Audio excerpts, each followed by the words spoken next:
BRS పార్టీకి మరో shock తగిలింది. ఆ పార్టీకి గుడ్ బై చెప్పేందుకు మాజీ ఎమ్మెల్యే తాటికొండ రాజయ్య సిద్దమయ్యారు. ఈ నెల 10న కాంగ్రెస్ లో చేరేందుకు సిద్దమవుతున్నట్టు తెలుస్తోంది. ఈ రోజే బీఆర్ఎస్ పార్టీకి రాజీనామా చేసే అవకాశం ఉంది. అసెంబ్లీ ఎన్నికల్లో సిట్టింగ్ ఎమ్మెల్యేగా ఉన్న రాజయ్యకు కేసీఆర్ టికెట్ నిరాకరించారు. అసెంబ్లీ ఎన్నికల్లో స్టేషన్ ఖన్పూర్లో కడియం శ్రీహరికి టికెట్ ఇవ్వడంతో రాజయ్య ఆ పార్టీపై అసంతృప్తితో ఉన్నారు. ప్రస్తుతం పార్లమెంట్ ఎన్నికలు సమీపిస్తున్న నేపథ్యంలో రాజయ్య కాంగ్రెస్ పార్టీలో చేరడం ప్రాధాన్యతను సంతరించుకుంది. వచ్చే ఎన్నికల్లో వరంగల్లో ఎంపీగా బరిలోకి దిగుతానని రాజయ్య అడిగారు.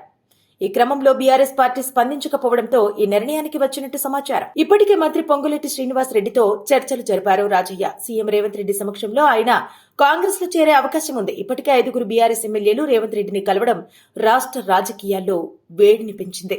అభివృద్ధిపై చర్చించేందుకు సీఎంను కలిశామని చెబుతున్నా వీరి భేటీ పలు అనుమానాలకు తావిస్తోంది. అయితే ఆయన రాజీనామాతో వరంగల్లో రాజకీయ సమీకరణాలు మారనున్నాయి.